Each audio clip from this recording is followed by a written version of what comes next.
Nasubukan nyo na ba yung mga nagtitrending at pinipili ang mga pagkain dito sa Quiapo? Tara nga at subukan nating tikman at malalaman natin kung masarap nga ba talaga. Una nga namin sinubukan itong nagtitrending dragon fruit juice. So, yung binili namin ay yung tig to 30 pesos. Meron ding mas malaki, yun naman ay 70 pesos. Marami nga nagbebenta na nito dito sa Quiapo, pero yung tinry namin is yung tapat lang ng Quiapo Church. Masarap naman siya kaso nga lang sobrang tamis. Bagay na bagay nga to sa mga taong may hilig sa matatamis. Pero para sa akin, I will rate this 7/10. Subukan naman natin itong mga malalaking siomay. Bumili nga kami ng 6 pieces na 50 pesos. And legit nga na malalaki talaga siya. For sure, busog na kayo sa 50 pesos nyo.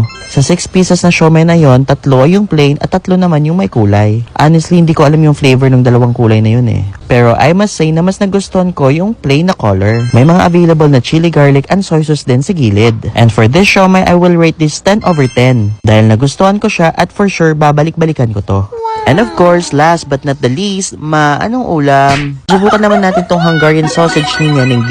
Located lang to sa baba ng Carriedo LRT station sa tapat ng Andox. Maraming ang pila dito guys, pero mabilis naman yung pila. And 50 pesos yung Hungarian sausage. Honestly, nothing special about this sausage naman eh. But for its price, I must say, nasulit na siya. So for this, i-rate ko to ng 8/10. Hindi na nga namin sinubukan yung ibang pagkain dito kasi sobrang busog na namin. Hanggang sa susunod!